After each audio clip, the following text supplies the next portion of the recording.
playing Minecraft all day. Yeah. He's been playing Minecraft for the last 72 hours, pretty much straight actually. He's been logging like 60 hours a week. Yeah. Jesus. In That's Minecraft. nuts. I have a job. I can't do that. Yeah. I've been You logging- think he could He too? also he has- also So has a does job. he. He just doesn't do it. He doesn't sleep. He doesn't He sleep. just I'm sorry. he doesn't sleep. I did that. that. I mean, the I Wayne went to thing. bed at 4:30 in the morning this morning. So Yeah, I did the Wayne thing last night. I was playing Stardew Valley, and then I sat there and I looked over at the clock and saw it was 1:30 in the morning. I went, oh god. 1:30 is nothing for me. That's when I get home from work. I went to bed Yeah, at but like 11. I needed to be up at like 8:30 to Still get woke in up here. at and- 6:30, but I'm still like Yeah. 4:30 was my bedtime yesterday. 4:30 a.m. Yeah, this crazy. morning. Gamers have weird bedtimes. It's true. So. I don't have a bedtime. Oh, I had a friend I'm a big who kid. my bad. I had a friend who wanted me to join for Arena because I got a friend hooked on League. Mm. Not even intentionally. You're a bad friend. And I didn't even do it. I showed him the pool and said, "This is League of Legends," and he dove. I didn't even do it. He just went right in. Okay. Fair enough. I'm like, okay. Well, ladies and gentlemen, welcome back to the Vandals Offline podcast. If you couldn't tell already, we've got an extra special guest with us today for episode number 7. 7. 7 episodes in already. Yeah. I'm also back. Welcome back. Weedles, Carson, I'm back. Welcome back. Yeah, Back Carson's mad that you took the intro from him. He was gonna do it. Were you gonna do I it? was right there. I was right there. Yeah. You were right there, but you weren't taking But you it, didn't so. do it. No, it's fine. So You're better at You it can than I do it am. No, you're better at it than I am. It's true. too. I'm back from Mexico/twin/family. Who we got on your left there, buddy? This is me, Colby. Stix. No, who's on your left? Oh, on my left? Oh no, I'm at Stix, but And now who's on and your now we go left? down the And who's on line. your And now left? who's on my left? Yeah. I am Eric Tibbles, I'm Eric Tibbles, better known as BipedToast. I was a member of the League of Legends Varsity team as well as the Mario Kart team last semester. Welcome. Thank you for hopping on the podcast. You episode 1, you reached out and you're like, "Yo, if you guys ever need guests, let me on there, please." And we didn't forget that, so we're glad you're here. I now. do know that there is a lack of League of Legends knowledge on staff.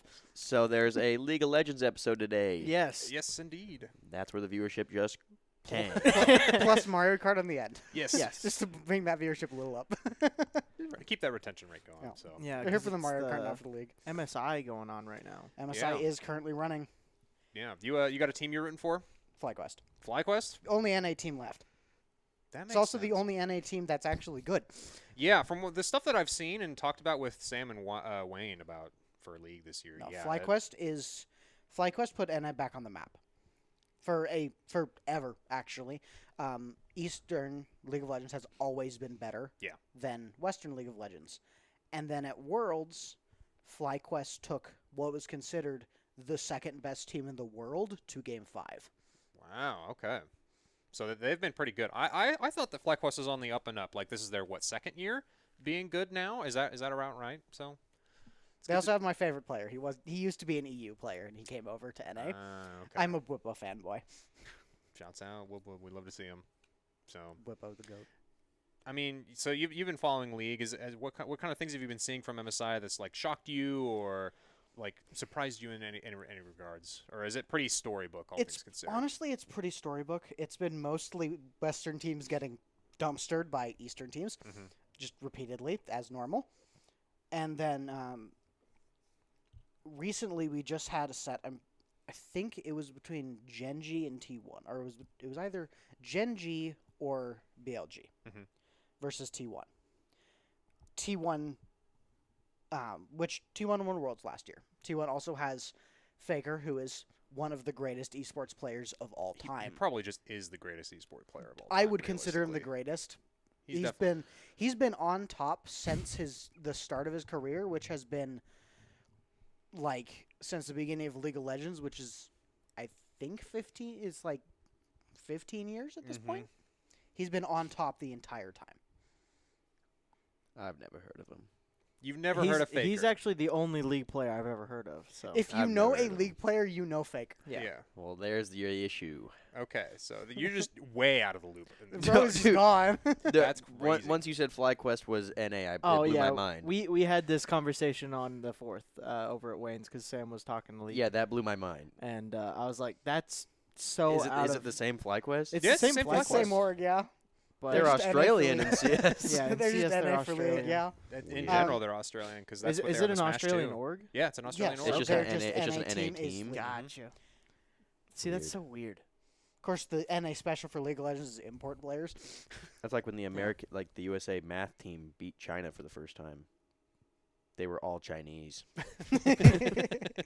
Yeah. That is That's what I pretty noticed. funny. Yeah. For like, That's pretty for like Overwatch, because we were watching the Stockholm VOD the other day. Hmm.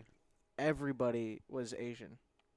On the teams. Even if it was a North American org that was playing for North Yep. America, they're all Asian, Yep. and it's really funny. But Flyquest actually has some native That's members. good. And then there's Whippo, who's European Belgian.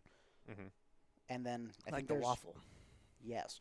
And then I think there's one or two Eastern players on Flyquest, but that's just pretty standard Yeah, for NA teams. Yeah, that makes sense. pull in some better talent. One thing that we were talking about at the work party on the 4th was that the way that the League of Legends league, I should say, is structured for how people get to go to Worlds and the tournament structure and that kind of how the season goes is very different compared to pretty much every other esport that I've heard of. It really is. A lot of getting to Worlds.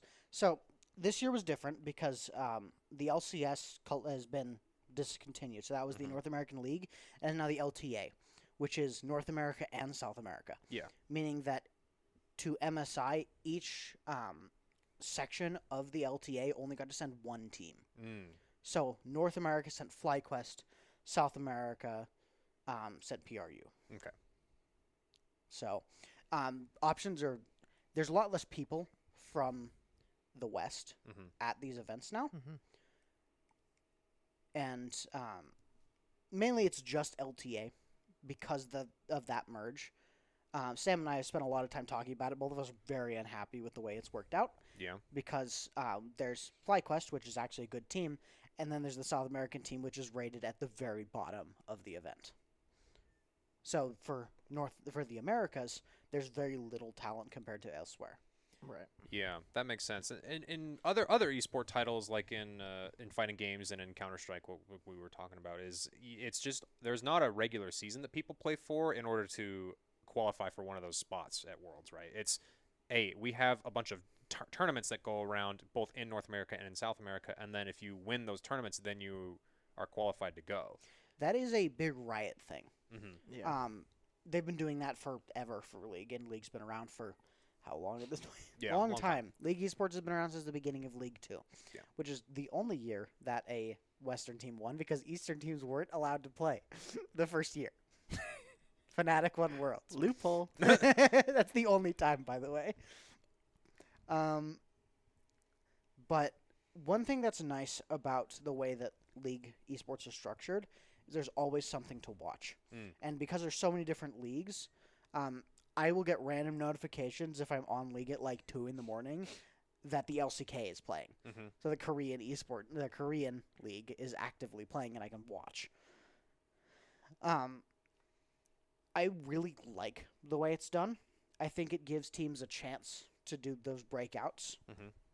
And it gives them a chance to show the world what they're made of before going. Mm-hmm. Right. You still have those occasional upsets at Worlds. Like Worlds a couple years ago, DRX won Worlds. They were a team that was basically off the map. Mm. They just came in and won. Wow. Same thing happened a year or two before that where FPX did the same thing. Mhm. Of course, all Eastern teams. Yeah. But But they still came out of nowhere. They It's did. like, oh, we qualified. the crowd favorites have always been T1. T1 is the league team. Oh, yeah. If you can ask almost every person you will come across who they want to win, they will usually say their team from their country Or T1. or T1. I see. It's kind of that dichotomy, which I really enjoy about League Esports. You said you have a favorite team as Flyquest, right? Yes. Is that who you've been following for your whole career, or? No, Flyquest was a pop-out thing. For a long time, I followed TL, Okay. and then Flyquest got onto the map. Mhm. And I've really enjoyed how they've been playing, and I saw them perform at Worlds. First semester, was it first semester? Anyways, last Worlds, I got up at 3 a.m. to meet with Bino at the engineering building to watch Worlds. Oh yeah, you guys woke up at like 5 a.m. to go do It was that, like right? 5 That's a.m., yeah. crazy. Yeah. So I watched Worlds Finals. And then I kept track of Worlds till then, which I saw Flyquest versus Gen G. Ooh. And Flyquest was pretty sad. They went up 2-0 and then got reverse 3-0'd because Gen G locked in. But Flyquest, that is what got me latched onto it because I'm like, this is an NA team who I can root for. This is an NA team who I can say, I want them to win and I can expect them to, or I know they can. Yeah. It's not me rooting for like 100 Thieves if they make Worlds because they're just going to die in Swiss. Yeah. Because the joke with NA is it's near airport. So the whole joke, mainly started with TL. Is when Double Lift was on the team. I don't know if any of you know who that is, but I've heard of Double Lift. ADC yes. player who now does streaming. He was on the team. They went to Worlds and didn't win a single match. A single map. Wow. They just lost everything, and then they instantly went to the airport. So the whole joke has become NA is near airport because they get out of Worlds almost instantly. And so they might not even stay. It was What's actually the it was point a of staying? Worlds joke in 2023. It's near airport because they have no success in actual competitive play. They've instead invested in speedruns. So That's yeah. That's toxic. Seems it's EU. That's That's that a made that joke. constant. So that's just NA. yeah. That's NA for CS as well. Yeah, We're it's just- NA for most games, honestly. We're cooked. True. Not in football though, which we made up. Which we came up with. In order for us to win it, we came up with a sport. We're at least the Yeah. best in something. Yeah, Even with America's pastime being baseball, we're still not the best in baseball. it's true. Nope. No, we're not. It's true. Definitely not in soccer. No. It was our pastime. Yeah. Stickball. Stickball? Is that But- what we're calling it now? Yeah. I like that. That's what they used to But call yeah, it. NA's Stickball. okay. What do you? Why do you think that is? Why? Because we've talked about this before. Why we think NA's kind of died down Terrible. in esports. Like we're not as like Well, high tier as others. For League, NA has always been at the back foot. Right. Main thing is that in America, players are generally less dedicated to the game. 1. 2, they get worse practice because NA solo queue is garbage. Mainly because the expectation, the top players besides pros are nowhere near the caliber as Eastern players because most of them have lives. And in America, you're expected to spend a lot less time on Right. games. It's like an expectation. You're not allowed to do Mm. next thing. In the East, esports are actually bigger than mainline sports, especially in Korea. So it's viewed as a potential job, which means people strive to be good. Gotcha. Yeah, gaming's Yeah. just not normalized in NA. That's kind of what we had hit on is like we just have other things that we have to do. Yeah, So- in some ways, America is privileged in that way. Was my argument. It was like, oh yeah, we have the ability to go play baseball. We can go play golf. We can go outside and just hang out and just do things. You Yeah. know, whereas in some of these other countries where it's a lot more densely packed and there's just They people don't really have everywhere, that option. they don't have Yeah. that much of an option because, like, oh yeah, if I go to my local basketball court, there could be 50 people that want to play on one day. Right. You know. So I'm going to use Faker as an example. His whole story started when he was like 10. Mhm. His dad said, "You are going to be an esports player." Wow. So he was. From that early. Yeah. Wow. Faker was, his dad got him to be that, but that would never happen in NA. Mm-hmm. Yeah. You won't have a parent say you are going to be an esports player and Until work to now. I think still I won't think we're happen. now starting to get there, which is why we're so behind in ain't happening esports for right League. now. But for now, it ain't happening. For maybe League. maybe not for League, but for like for certain games, there's definitely people that are like, yeah, like this is, especially if esports just continues to grow, like that people are gonna start doing Yeah. it. Of course, the big difference now is the gap between NA and the East is closing. That is Yeah. just a fact at this point. It's getting smaller. Yeah. The East is still better, but in almost every single game, NA's starting to put up a fight. Well, and one of the reasons that I heard about, because like this is a pretty common trope for all gaming as a whole, actually, is that back in the day, all the information and the good ideas and stuff that people knew about games was just not disclosed with people because you didn't know what you were up against until you ran into it in person. Yeah. Whereas nowadays, everybody has the internet and everybody's constantly talking about everything. So if I see a strat, I can share online, here's what the strat is. Immediately within 24 hours or so, people are like, here's the counterplay to the strat already. And so Yeah, just the level of learning is so much faster. It's so than it much used to be. faster. Another big reason is the East had a bigger start, especially with arcade games, because the East had the arcades. Arcades were big in the East compared to what they were here. So, you know Green Arcade? Vaguely, I've heard of it. So, it closed down a couple years back, but it was one of the biggest arcades in the world, and people all across Korea would go there to practice. So, you'd have top players. So, it was mainly game for fighting games. But people would meet there, and they get practice against top players. You can't get that in NA. Not really. A big thing for fighting games is in NA, you cannot go to as many things. Events are way spread out, so unless you have a ton of extra money set aside to fly to these events, you can't really go or have a sponsor. That Korea doesn't really do that. The events are all really close, so you can just drive or just go. Right. So they get a lot more practice, which has been a big thing. They also have the gaming cafes. They just have so much more access in the East to good players.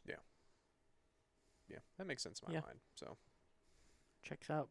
But you think it is changing? People, NA is getting better in most games. Do you think there's ever going to be a time where NA is on top? I couldn't say. I don't think NA will ever be better than the East, but I think there will be a point where they're not worse. I think there will be a point when it becomes an even playing field, right, where any team has a good chance of winning. Doesn't matter where they come from. Right.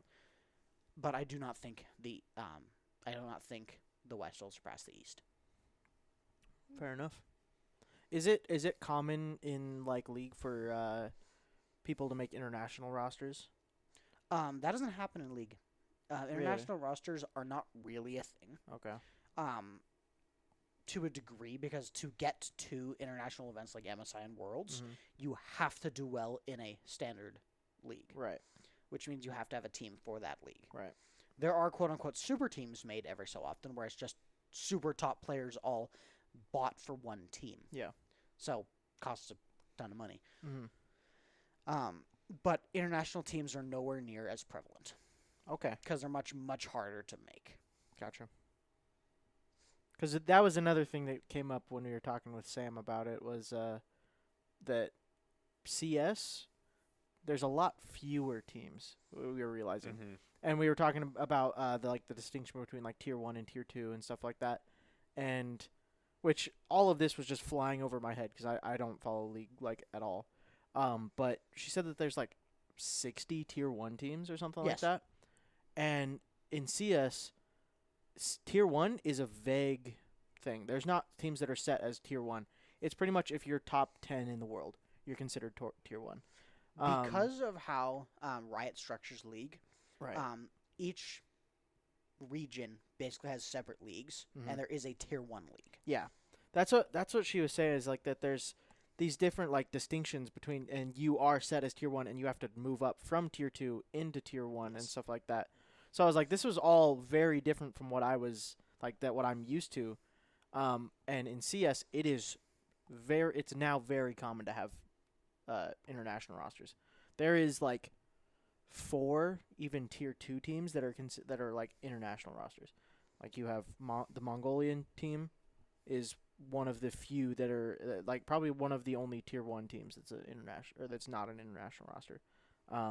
So I think it's interesting to see that in other games, people aren't doing that and like pulling different countries together to make one team, or like you're pulling nearby countries together to make a team or something like that. So, well, and I think it's still pretty region based, because normally, like in the fighting game sphere, people still are like, it's all merit based still, kind of like how CS is, where you just have to win, and when you win, you're just considered the greatest, whereas there's not like leagues and stuff that you participate in, right? But with fighting games and stuff too, people still consider regions to be strong. Like PNW is considered to be a region of fighting games, and we have our top tier players that play in this region, and we know who is good in our region. And people who play in like NorCal and SoCal, they have their own regions of like, oh, we know these players are good, and here's our good hitters, and then these good players will travel over to New York and play on their home turf, if that makes sense. Right. But it's not like a whole league that we've built out of, oh, yeah, we have a league specifically just for California, and we have a league just for the PNW. Right. You have individual events. Correct. It's still event based. So Yeah, league. There isn't really that type of thing. Mhm. I'm going to use an example. So you do not have to win to be considered the best team yeah, exactly. in league. I'm going to take T1 as an example. It has been a long time since T1 has won the LCK. Mhm. They are constantly second place in the LCK, but then they go to Worlds and they win, because that's what they do. Mhm. The whole joke is they don't win the LCK, but Worlds is T1's home turf.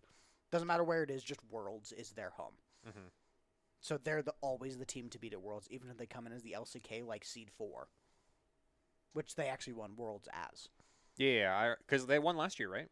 I guess they said they've won every year, but They haven't won every year, but they won last year. So they won the last 2 Worlds, Mhm. which it had been a long time since T1 had won. The whole in league, it's commonly considered to be the T1 dynasty, the SKT T1 dynasty, which for a very long time they were on top. They Mhm. won Worlds like 5 times in a row, and no one could best them. Mhm. And there was this huge span of time where they couldn't. They weren't winning Worlds. There was other teams. And then in 2023, they came back, which everyone was like, they won again, and then they won in 2024, I see. which immediately was like, the dynasty is back. Mhm. T1 is back on top. So, and now we're going to see how that's looking going into 2025, it looks like. So, We will see. We will see. Yeah. It's a while till Worlds, but they're looking really good at MSI right now. okay. So we will see. Fair We'll see enough. indeed. One of the other things we were talking about, and I keep just bringing it back because this is on the 4th was more league than I've ever talked in my entire life. Yeah. I guess Sam was talking, but Sam was breaking down a lot of league stuff. It's because the one thing that's hard about league is you have to know the game Yeah. to be able to Mhm. And to be able to cast the game. it just flies over my head, because I've played like the 3v3 thing that we did, and that's it. The ARAM. Yeah. Yeah. But so I can't believe I 1v1 to Darius as a Yumi. so one thing that was brought up was like retirement age and stuff like that. How does it work for league? Because in my brain, for CS, the young players are very good because they've been brought up with this version of Counter-Strike, and they are like they're younger, so their reaction time's better. They're like and they're just constantly going, and they're better than these older players. Whereas I don't know if maybe I'm wrong. Is that like reaction speed and stuff like that in league that important? To a degree. One thing that's different is league is so knowledge based. Right. Reaction time only plays a little bit of impact. Mhm. Like there's some abilities which you have to react to. Right. Say Malphite ult. Mhm. It's a big dash, knocks you Okay. into the air for a long time. You have to react to that as like an AD carry player. Okay. You have to be able to react to that. But a lot of times, a lot more important parts about league is the knowledge. Right. So you have Faker, who is not in his prime anymore. He cannot make the insane mechanical outplays that he's known for. Like the Faker, what was that clip could never happen again. 1, because of system changes, and 2, because he's not that mechanically Right. talented anymore. But he is one of the most well-knowledged players in the world. Right. So what happens is T1 has constantly started building teams around him. So they take new players, and with his knowledge, he tempers the teams into something that is it's basically razor sharp knife. Right. So so that's kind of what I expected. Because in CS, same thing. You have usually your IGL is a older player that's played the game for Couple extra years. 10 usually. years, something like that. They know the game. And they know the game really well, and they're able to sit down with these younger players and be like, all right, I'm your elder. Listen to me. I know what I'm talking about, and break down these things that they're doing. But I was more so curious, is the average age for league players older, or is it It's ever the average changing league and- for average age for league players is not. It's like 20 and a little bit after. Right. Okay. So it's pretty normal So as far it's as an pretty esport. normal, but but I think- retirement age is older. Yeah. Yeah. That's the big thing. Retirement age is much, much older. So you have players who have been around for a really long time who can stick around and stay on top. Mm-hmm. Right. Because League is a much more knowledge-based game than reaction time. That's that plays a big role in CS. Is like people have to stay at their peak level, and it's rare to see players go past 30, and keep playing. Faker's like mid-30s. Yeah. So Apex is running the best team in the world right now, and he's 31. And then you have you have a Kerrigan who's considered one of the greatest minds in the game. He's 35. He's the oldest professional player. At least in like tier 1 Counter-Strike. So you have these old players, but they're never seen as like star players. They are always their in-game leader. They're always certain roles. Is there those kind of roles? Because I know there's like specific roles in League for your character. League, it's but much less solid. It's more fluid. right.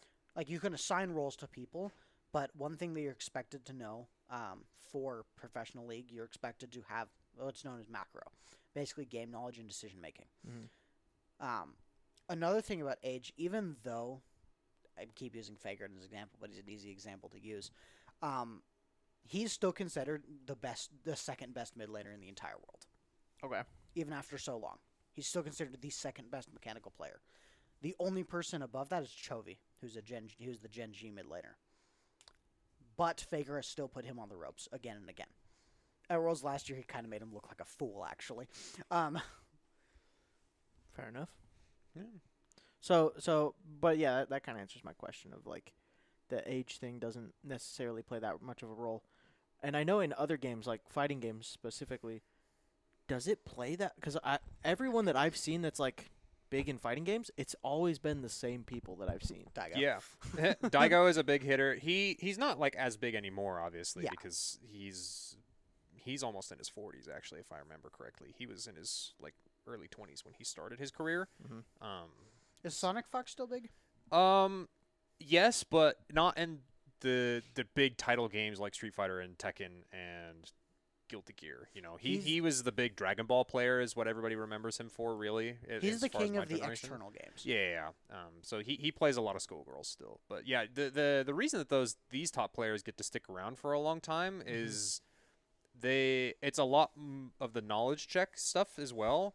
But then they just know more about the game than they make less mistakes, is what I think I noticed. Because a lot of the younger players and the star players for Counter-Strike and these other shooter games, they're star players because their reaction times are insane and their mechanics are insane. Right. But that doesn't matter if I make way less mistakes than them.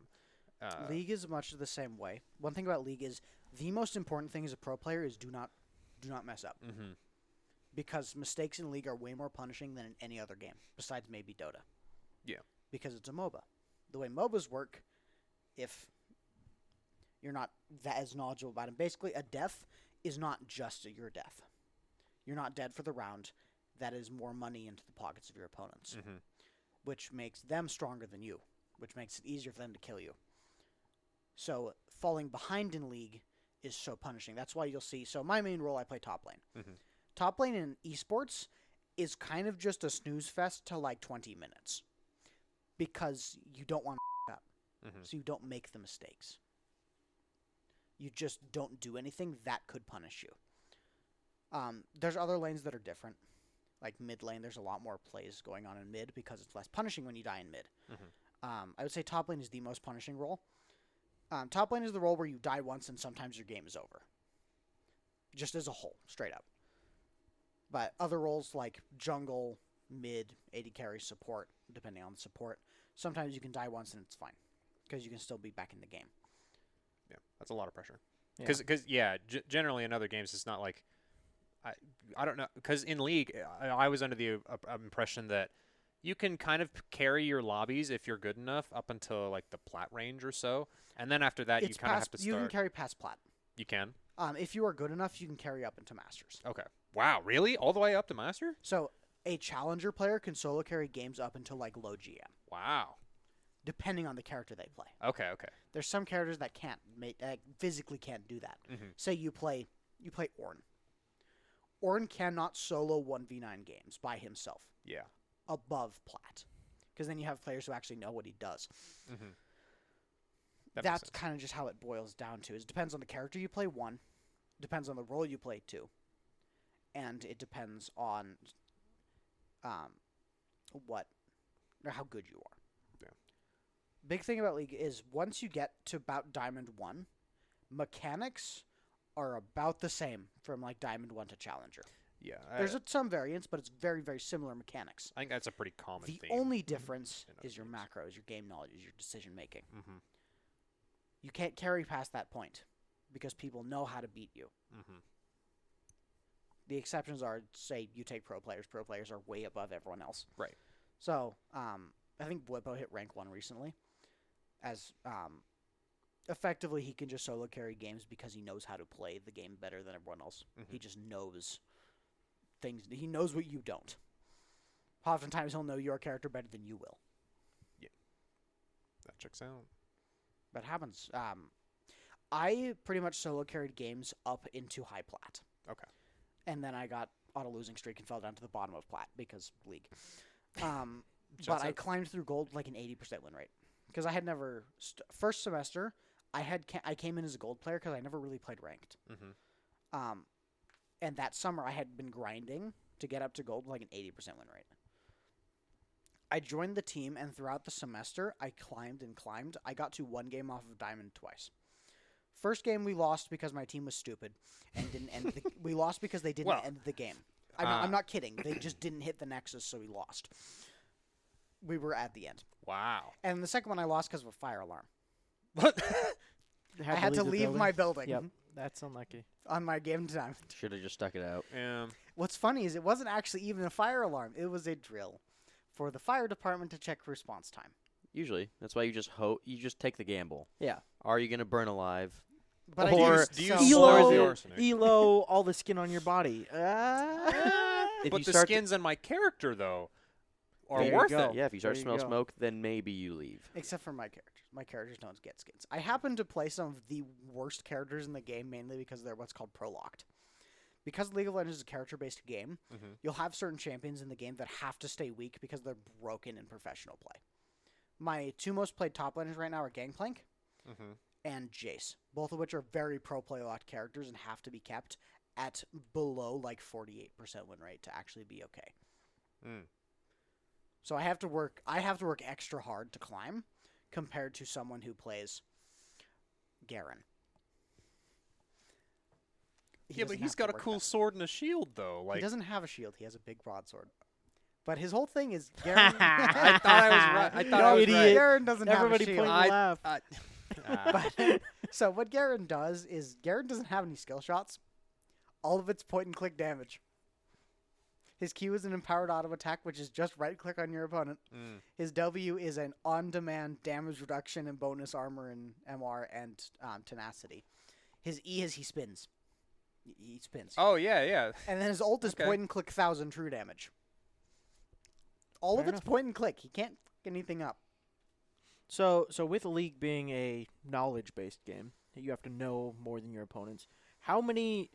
So first question: how many hours do you have in the game? And second question, for people, because this is the League episode, if anyone's listening and they're like, I've been contemplating getting into League, or something like that, or they're like just starting out. How many hours does somebody need to sink in to kind of get to a level where they're like, yeah, I feel confident in the game? I'd say to actually understand the game, you have to sink in about 1,000 hours To understand the game? on a base level. And how many do you I have over 1,000 hours on one character, Okay. And in total? probably close to 4. Wow. Checks out. Okay. That's not including all the time I've spent watching videos on how to learn the game. And Those how to don't get count. better. Those don't count. Watching esports, I know those Yeah. don't count, but that's another big piece. Yeah. I know Definitely. every single character in the game, and I know what all of their abilities do. To ask me a character name, and I can give you what their abilities do. I don't know a character name. I don't either. You're the Have- guy. I'm the guy. Just Actually, say what, one Zach? character. Zach? So Zach's passive is every so often he gets a basically his whole passive thing is he revives. So he splits into 4 blobs, and if they come back together, he reforms. His Q is a skill shot that if he hits something, he can then auto attack something to slap them together, to CC them and disrupt them. His W is an explosion around him, which does % max HP magic damage and drops. Actually, I missed part of his passive. I'll go back to that. His W is just damage around him. His E, he basically slingshot himself in a direction, and when he lands, he knocks things into the air. And his ult, he becomes a bouncy ball and knocks everything around and does damage. The second half of his passive is all of his abilities drop blobs on the ground, which heal him. So when he picks them up, he gets a chunk of health. What about that spiky turtle? Rammus? Rammus. Yeah. Rammus's passive is I actually don't know Rammus's passive. Yeah, we got him, boys. Rammus's Q, he becomes a ball and rolls towards things. He gets steady speed over time. His W is a point and click taunt. It's basically a CC. His E, he curls up into a ball and gets a ton of defense. He gets a absolute mother load of armor. I've seen a Rammus with 1,300 armor when he pressed. I think I said his W. His W is the spike shield. His E is the taunt. When he presses W, he gets like 1,300 armor. And his ult is a dash, and he hits the ground, which slows everybody. That has a range depending on how fast he's going. His passive is thorns. That's it. And being terrible. Yeah. Rammus actually isn't that bad. Except for in any situation. Rammus is actually pretty good depending on what the map is. Clearly not. If Rammus In 3v3 ARAM. You rolled a really bad team to play against. So Rammus's bad. whole thing is that he counters auto attackers. Basically, if they auto attack you, half the time they will kill themselves faster on you than you die, which is his whole thing. Is he's just a ball of armor that can't die. Fair enough. No, he died a Physical lot. damage. Because you Definitely. played against a team that was a lot more knowledgeable. I did my best. You did. Yeah, so I'm trying to one thing that happens with me, and I'm sure probably most humans do this, when you're talking about something that you're not knowledgeable about, you try to pull information from other things to try to link it. So with things that I'm kind of understand and have started to learn, another game that's kind of similar, not in the same way, but that you need to have a lot of knowledge to be even decent at the game, is Rainbow Six. Yep. And I recently put in like 200 hours of Rainbow Six since last spring. So I put in a lot of hours very quickly, and a lot of that time was just spent learning the maps. Yeah. Because that's one thing that in Siege is way more punishing than literally anything else. You don't even need to know the characters or what they do if you don't know the maps. And so that was one thing that up front I was like, I need to put in 70 hours to just learn the maps and how to like navigate them, and be able to understand how to play the game. So that is very daunting to like new players. Luckily, I already had the aim from CS to be able to carry over. So You came in with some knowledge. I was already decent at the shooter aspect. I just needed to learn the rest of it. And so very quickly, I'm so I bad went at shooters. from unlocking ranked at level 50 to being plat literally a season later.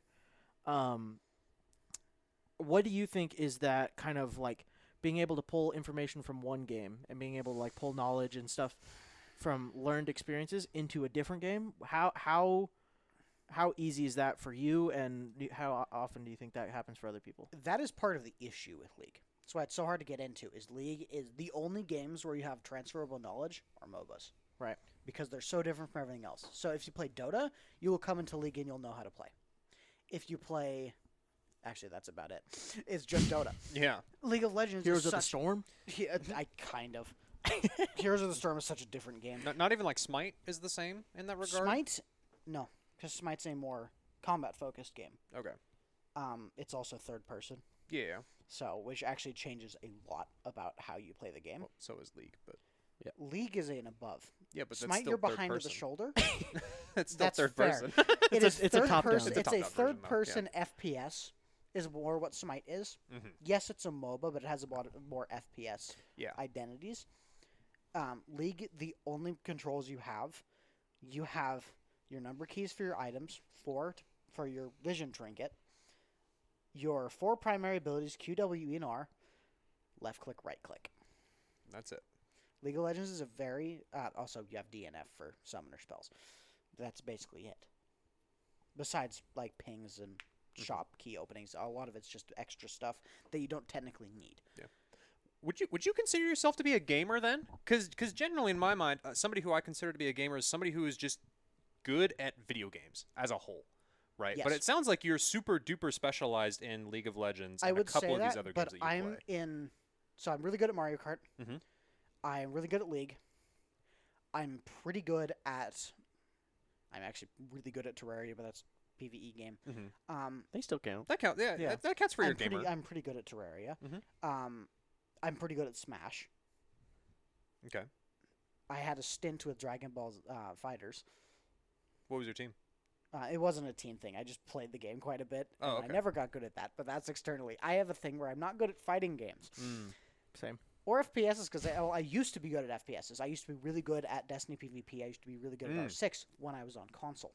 I made the swap from console to PC, and the swap of inputs completely destroyed my FPS Oh yeah, playability. It's tough. it is different.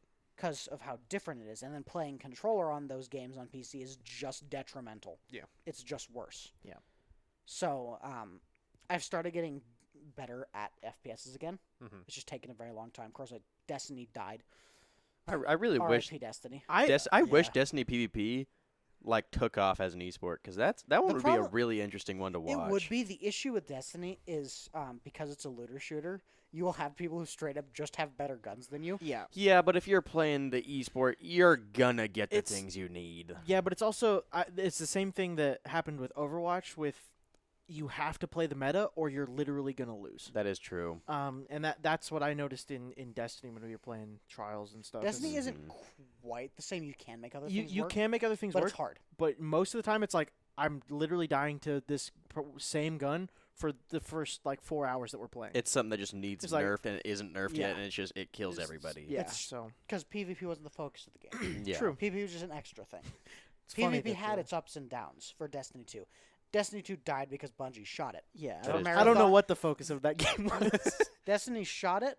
Bungie shot Destiny for Marathon, which then had the Marathon incident, and Sony shut that down. So Yeah, if- Bungie if, died. R.I.P. Bungie. If they released all of the expansions For at free. a reasonable price, even for free, For free, because They they, would have a they lot more already players. started Let's just incorporating their say- battle passes, which they'll make That's plenty been of on money for a off long of. time. But the thing, Bungie being greedy Yeah. is what it is.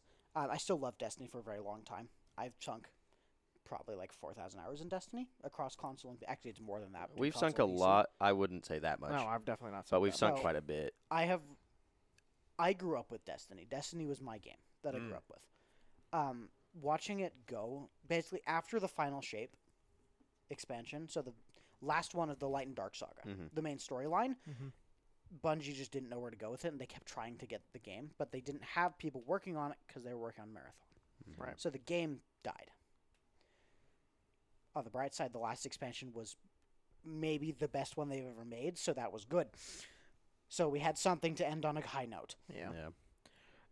Yeah. I it's kind of crazy. So, we were looking at our Steam numbers the other day.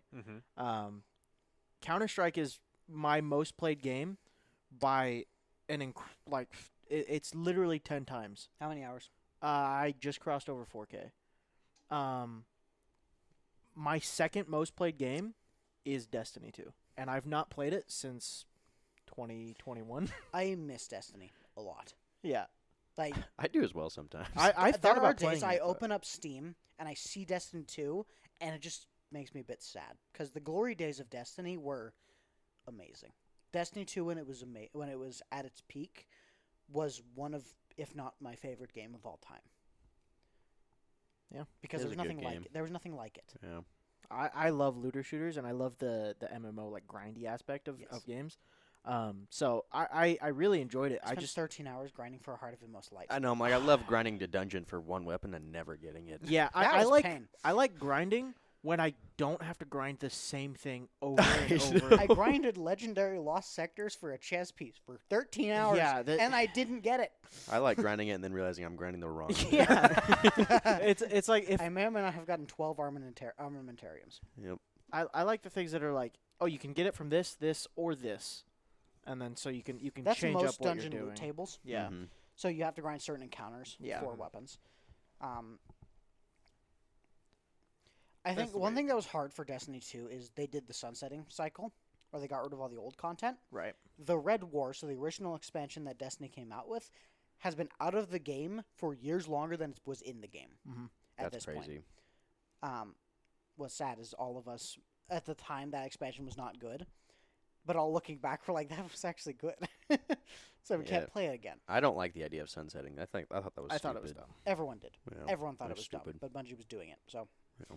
it is what it is. You have no idea what we're talking about, do you? I have no idea. My only experience with Destiny was my mother bought me Destiny 1 for the PlayStation 3 after some of the DLC for 2 had come out already. Oh, So, nice. I was like, yeah, A little bit behind You're here. a little behind on this. I'll give it a shot. So I made a character and I picked a class and I tried it a little bit. I was like, this is dumb. Yeah, I played very little of Destiny 1. Well, I played a little, an okay amount, and then in Yeah. Destiny 2 is where I played a lot more. That Yeah. was for me. So I played Destiny 1. So I was still early. I was in Pretty young. Yeah. like 5th, 6th grade. Yeah. Yeah, because I was like, And we were, my we were dad middle school. played Yeah. D1 all the time on his PlayStation 4. So I would occasionally, when he wasn't home, go and play on his console with his permission. I had a character on his account and I'd play. Delete all his weapons. Yeah. No, but it was my character, so I didn't actually have all his weapons. But I was a scared kid, so I didn't actually do anything. I found a thrall in a dark room. Those are scary. that They had- are that had scary. That's question scary. marks. It had the Ooh, question yeah, marks. that's extra scary. So it was the thrall that was curled up on the ground that when you Right. shoot it starts the ambush. I was too low powered to kill anything, Yeah. so I just had to die.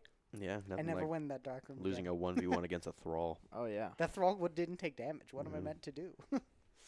Be better. It wasn't a 1v1 either. So Like 40 enemies.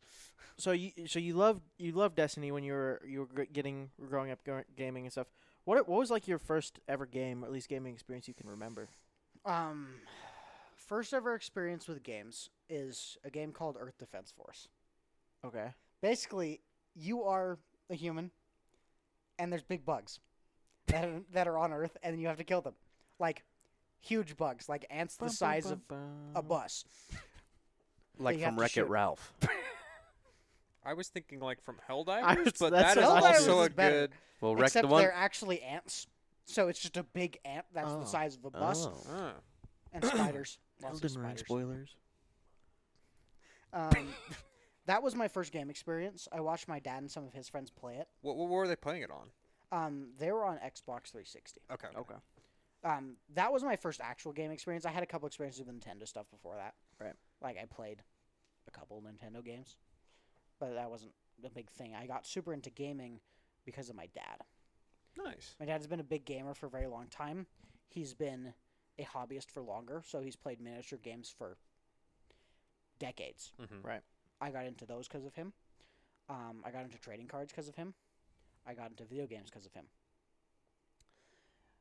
So that was one of Shout my out original dads. Yeah. experiences with video games. I got into League because I had a friend. I was in high school. I had a friend who I would walk to his house after school with him, and we'd play League because I didn't have a PC at home. Mm. So I couldn't play it because it's just PC. So did you two share a PC, or did he have two PCs that you could play together? PC, and then at the beginning we would swap off, Uh-huh. but then eventually I had he had an extra. Okay. I had laptops and stuff. Mhm. Then I got a PC and I started playing on my own, Mhm. and I got good at the game, which was me deciding I wanted to be good at League.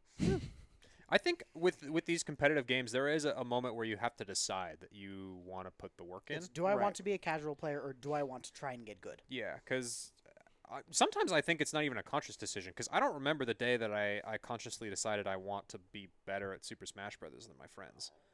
I just That started kinda looking just up happened guides. for me because yeah. I was the only one who played. I actually had a Switch and had Smash. So I was like the only one who actually played it consistently. I got those. It's when you realize you're better than everyone else. Yeah. And then you just kind of want to stay better than everyone else. Yeah. For Smash, that kind of happened, and then I played it, and I'm like, eh. But for League, it boiled down to I was playing with a friend group who I haven't played with in a long time. I kind of miss it, actually. Mhm. But I played with them, and we were all like bronze players at the time. Shouts out. But basically, everyone there just picked whoever they wanted to play randomly. It was like, I would Yeah. play this person, so they play that role. Mhm. I found there's a creator called he still is working. A creator called Solar Baka. He is the best gangplank in the world. I watched some of those videos and immediately got hooked. I'm like, I want to play gangplank. And the only role where he's okay in is top lane. So I became a top laner. And then I dedicated myself to that role and got better at it. Mm. So you take me, I'm a low diamond, high emerald top laner right now. Mhm. Or better. I've beaten much better players consistently. It's just a matter of games. But I'm at best a plat ADC, a gold mid laner, and like a silver jungler. At best. Wow. That's how important picking a role is in League. Mhm. To get good at League, you pretty much have to pick one role and stick to it. One thing about League that a lot of top players tell you is if you want to climb, pick 3 champs. Play only those 3 champs while you're climbing.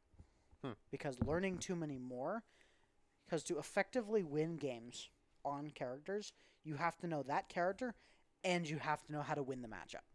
Because matchups are super important in League. Right. Especially in top lane. Top lane is the big matchup check role, which is why top laners really like red side, because they get last pick. Because top lane is the only role in the game where if they pick a character that beats yours, you sometimes just lose, and there's nothing you can do about it. Mhm. That just happens. Top lane is the only role that does that. But it means knowing matchups is so important. So if you have a super wide champ pool, it is much harder to climb because then you don't know your matchups. Right. I currently, because of esports, have about a 20 champ pool. Okay. Is what it's sitting at. Pretty good. My Gangplank and maybe I think my Gangplank, Aatrox, and Ornn are diamond level. Okay. Everything else is like emerald plat. Yeah, we kind of touched on this ish with character based and role based gaming. Like so with Overwatch was the thing we were talking about. It was like I am a horrible support player in every game I play because I don't play support. In my brain, I'm not a support player. I do But- stupid shit when I play support. So Overwatch was pretty much my first like competitive game that I like actually sunk time into, where I climbed when it was before they had the role key, but I climbed to diamond in just playing DPS characters, and then I played, and I switched over to PC, and I climbed back up to like plat or diamond, whatever, in DPS, and then like plat in tank, and then I'm like a silver support player. So I actually got I dedicated. I played Overwatch because I have friends who played it. Right. I was a tank player. I was a Doomfist one trick. I got to low dive as a Doomfist one trick.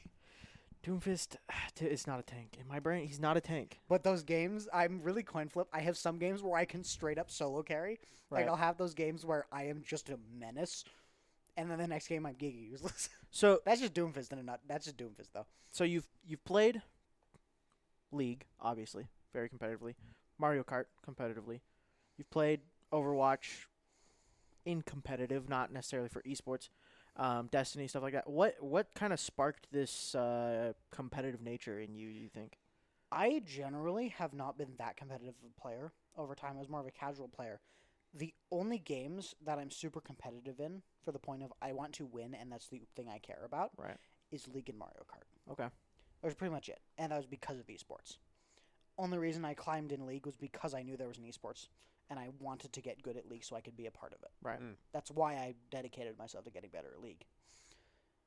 For Mario Kart, I was just pretty good at Mario Kart overall, and then I found out there was a Mario Kart scene and joined it, and I decided I was getting good at Mario Kart 8. Right. So I did. If I have a reason to be competitive, I will be. Okay. But if I do not have a reason to be competitive, I won't be. Fair enough. That's super interesting because I'm the exact opposite, where I just am competitive for the sake of being competitive. I care less about I the want to get in and learn a game and to actually become better at it because I am driven by that. in most games, I will come in and I will play the game to have fun. I applaud you. I'm the same. I don't play to be competitive. You can't Like if play I'm the game playing for the team here, yes, I'm playing competitively and I Mhm. want to win. But if I'm just playing, I don't like. I like to win, but I'm not gonna be mad if I don't. Right. Most of the time. I think I lean more towards Vincent's side, where if there's a game that has competitive nature to it, I am more likely to play it competitively than I am to just play casually. Yeah. Because I think there's something deep down. I'm like, I don't like to lose. Mhm. Like, and even if it's like, I literally don't care about Overwatch anymore. But if I go back and play Overwatch, You want to win. I'll get tilted so fast because I'm like, what is my team doing? They're actually throwing my games, but I don't care. But I do. You're You know- talking to a league player. Teams throwing games is way It's worse in so league than common. it is in anything else. Yeah, now that I think about it, this is in anything I do in life. If I know I'm good at it and I lose, I get mad. But if I go in, like when we play Overwatch, I'm not great at Overwatch. Right. If we go in and we lose, I don't care. Yeah, that's different because I don't care. I've never touched Overwatch in my life. When I go in, I'm like, I don't care that we're losing Overwatch. That's Yeah, great. But that's where as I'm like- soon as I start sitting down and learning the game, then I start feeling like, okay, now that I'm starting to understand, now I feel the Yeah, with pressure me of playing- wanting I to feel being good at that a Rocket lot, League. too. Yeah, when I play Rocket League, I get mad when I lose. Yeah. Because One of my I'm supposed to big be good.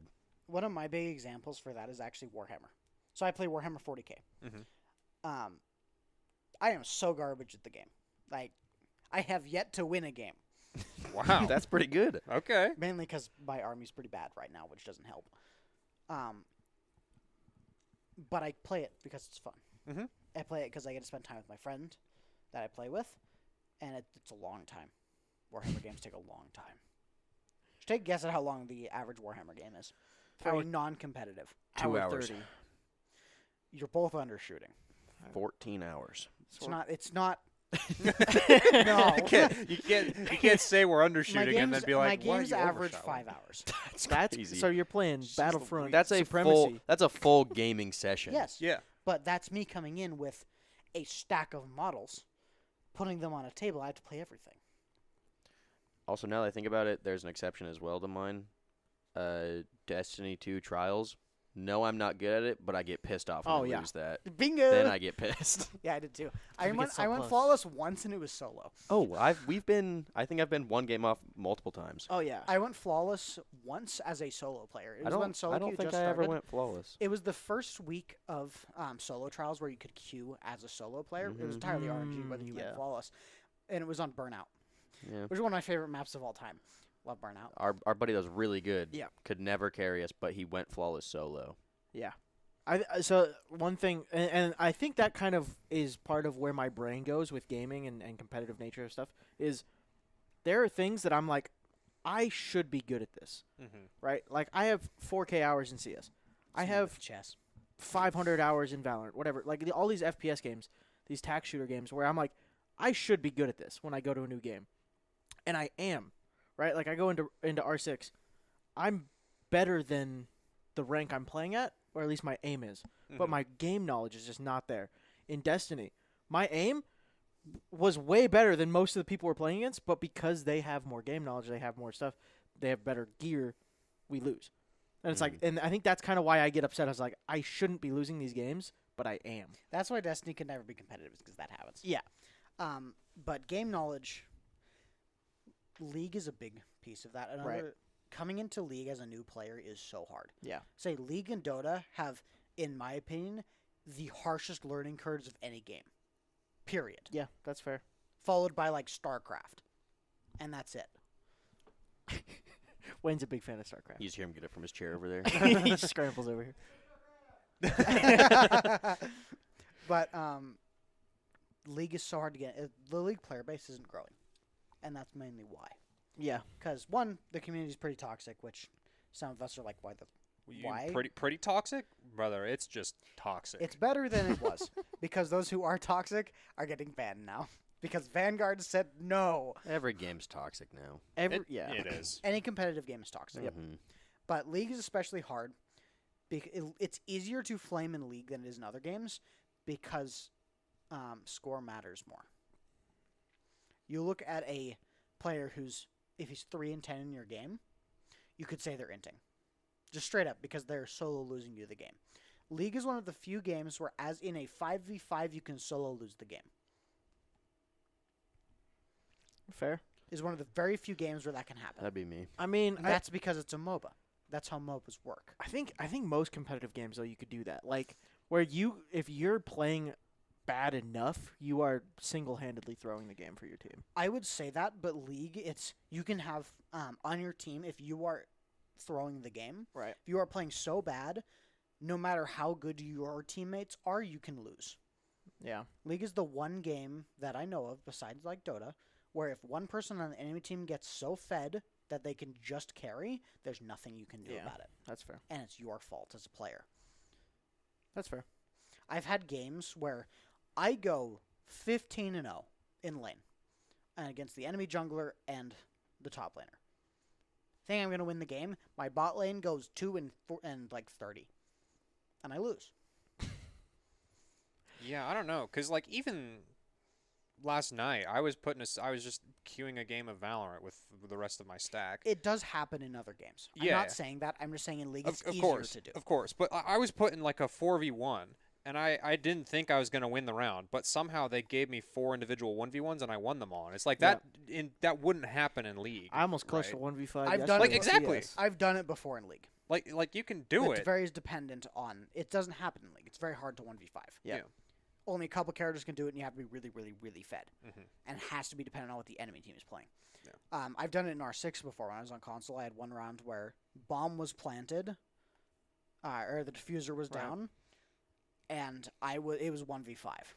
I walked down and I got a full ace and got the defuse. I was playing Pulse of all characters. And I was upstairs on house. It was on a house. Oh, on house? It That's was how on you know house. you're an old player. Oh yeah, it was old house, yeah. But I was playing Pulse and I was upstairs for some ungodly reason as Pulse. But it Yeah. worked. Fair enough. I only won because the sled tried hammering me. And people do that. People He will walked feed. at me with a hammer and I'm like, Yeah, they think it's Cap. unlosable. It's It's 1v5. unlosable. and then they lost. Yeah. And then it was like, probably looked like, he looked like a after that. Yeah. So in League, your teammates are very important in other competitive games.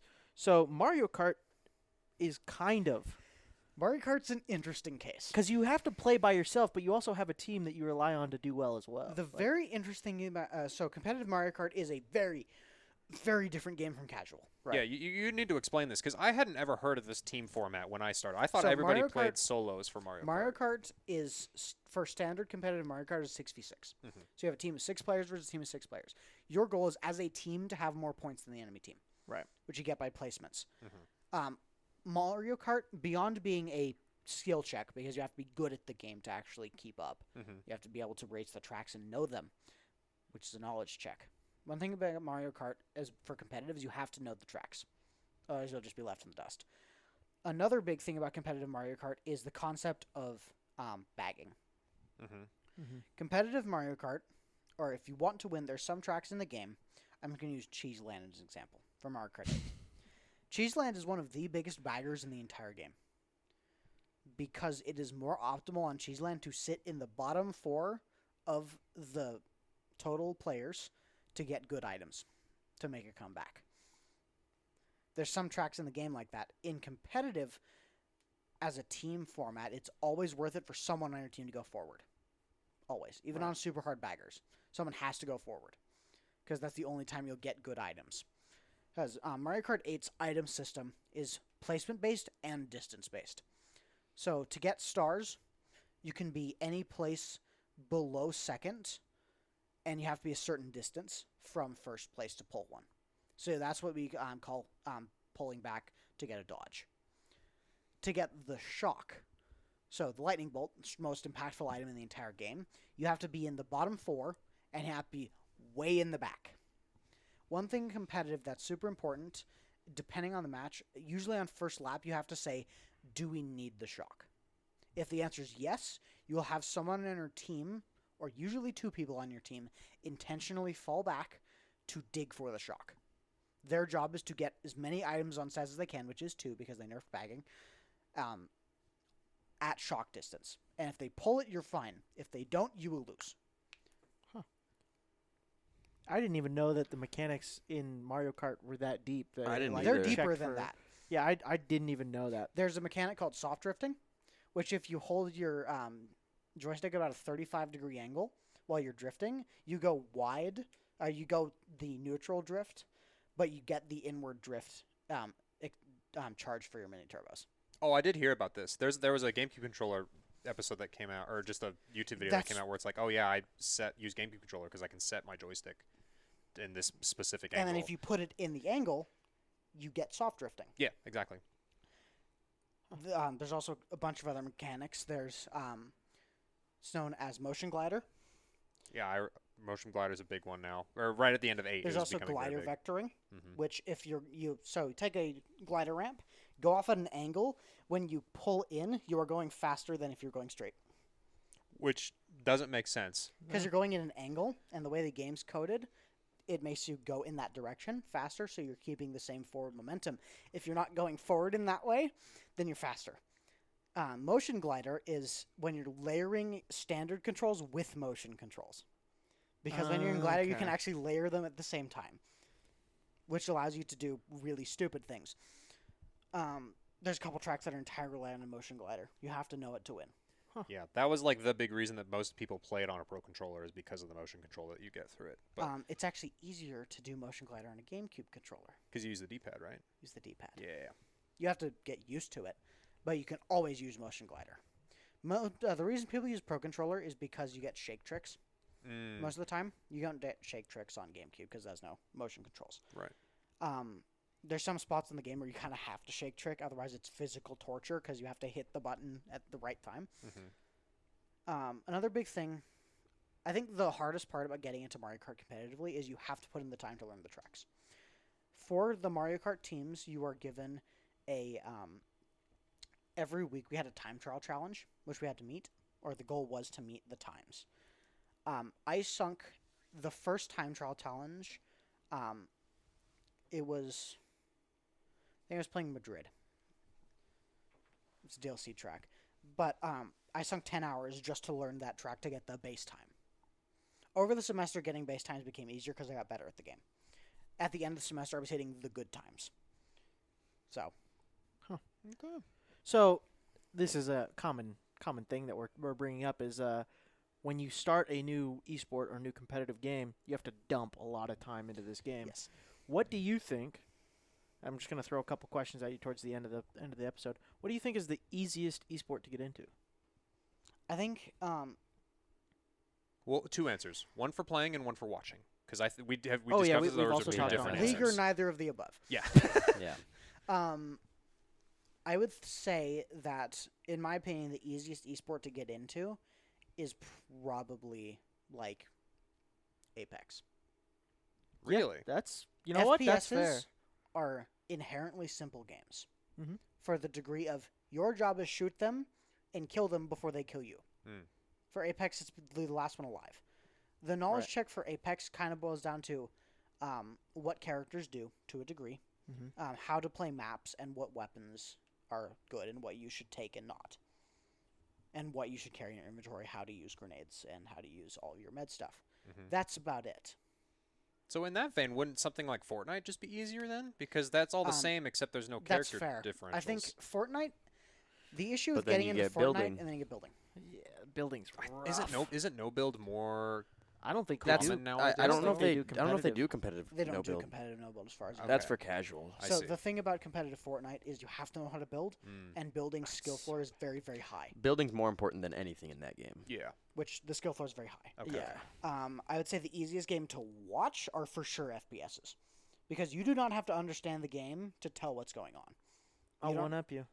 Rocket League.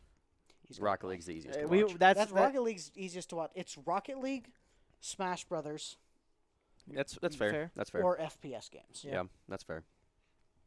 because you can just watch them and you can tell what's going on without knowing the nuance. Mm-hmm. Like Rocket League, really hard game to play at a high level, Mm-hmm. but you can watch it. It's like they got a goal, yes. Yeah. Or fair enough. FPSs, they got that kill, they got the pick, good. Yeah. Yeah. That's not Smash Bros. They took a stock. Yes. That's not to say that you just can't watch any of these other games. Like, I know almost nothing about competitive Counter-Strike, but I still will watch because I can get excited about, holy cow, that was an insane 1v3 clutch that he I don't know how he did it or what went into the... League is a hard game for that. Yeah, Yes. exactly. To watch League, you have to understand. To watch League at a level where it's enjoyable, unless you have someone participating and watching for them, you have to know the game. I'm glad the league player agreed with us. Yeah, because Okay, that's 100% validating, agree yeah. with you. It's hard to watch Mm-hmm. when you don't know the game. There's a lot of nuance. The reason I enjoy watching stuff like Worlds is because you see them make plays that, one, you would never think of as a player. And two, if you play the game, you can see what the thought processes are. You can see why they're doing things. Right. So, one of the hardest things to learn coming into League is vision. Mm-hmm. Vision is really hard to get down. Vision is the most important thing in the entire game. Hands down. You can win and lose a fight off of having vision or not. As a player who's not watching, you have who doesn't play, and watching, you have no idea. Yeah, You just don't know. Because you can't see anything. And so you just don't know. You just don't know what you don't know. That's fair. That League is hard to watch just because there's so much going on, and so much going on that's not on screen, Yeah. which That's is a big part. That was one thing that we were. I think we will get a League observer. No. That is one of the things we will have a League Because Observer this year. the auto observe is so bad. It's So so like bad. we'll have a It's team so fight going bad. on, and then it just cuts to top lane. And we're See like, me- oh, Eric's 1v1ing this same character, the mirror match. Like, what's going No, on? the best thing, I've done a couple of really, really good plays for last semester. So last semester, I got super fun in Aatrox one game, and while my team was pushing down mid, I had solo pulled all 5 members of the enemy team and stalled them for 30 seconds by myself. I think I remember that actually. Which affected, I went full HP 5 times because Aatrox, and almost killed 2 people. If I killed one of them, I would have won that 1v5, which would have been really cool. I had another play where at level 3, I was playing Jax versus Set. So this would be one of the plays that's much harder to realize. What I did is early laning phase, I bullied him. So I chunked him heavily, and then I hit level 3 and I solo dove him under tower, which and then got out. Mm-hmm. What that dive, it's not just a kill, because he lost 2 waves worth of minions, which is 2 waves worth of XP and 2 waves worth of gold. Each minion wave is worth about 100 gold. Each cannon minion wave is worth about 200. He lost 200 gold and about a full level of XP off of that dive. And that just put you in the lead for the rest of the for the rest of But the you game, wouldn't so. know that as someone who doesn't play League. Yeah. As a top laner, if that happens to me, my game is done. Because what then the other top laner does, they sit between your towers and make it so you can't enter lane again. Fair enough. Yeah. So that's one thing that I've always not understood is League is one of like top 3 esports, like It's views currently, and everything. is the highest viewed esport. Yeah. So Worlds last year is the highest viewed esports event of all time. to me, that's crazy because, as you said, you have to understand the game to be able to watch it and understand what's happening. So, to me, that it's insane that is above something like Rocket League that's so easy to consume. The difference is that League's player base is enormous. It is massive. And players who don't play the game anymore watch esports still. That's fair. So, do you think that trend is going to continue where League is going to be the top viewed if we say 5 years, there's no... It won't be in 5 years. I promise you it will not be in 5 years. Okay. I think this next year it probably will still be. Worlds Right. this year will probably be another huge event. Okay. Maybe Worlds the next year. But eventually the League player base... The reason League spiked so hard is because mainly Arcane. Yeah. Arcane spiked viewership really, really hard. Yeah. I'm waiting for 2XKO to come out. Me too. I might actually get into 2XKO. Oh, I will too. We should play doubles. I am down. It should be coming out soon. We're hoping August is when the next beta is going to come out right after Evo, but we're not sure. It's supposed to come out this year. Yeah. But I'm not sure anymore. At least it's not At least it's not the GTA incident. Like, that's just like GTA. Yeah. Keep pushing it. Except 2XKO never got a release date. They just said sometime 2025 is the goal. Yeah. That's about all they said.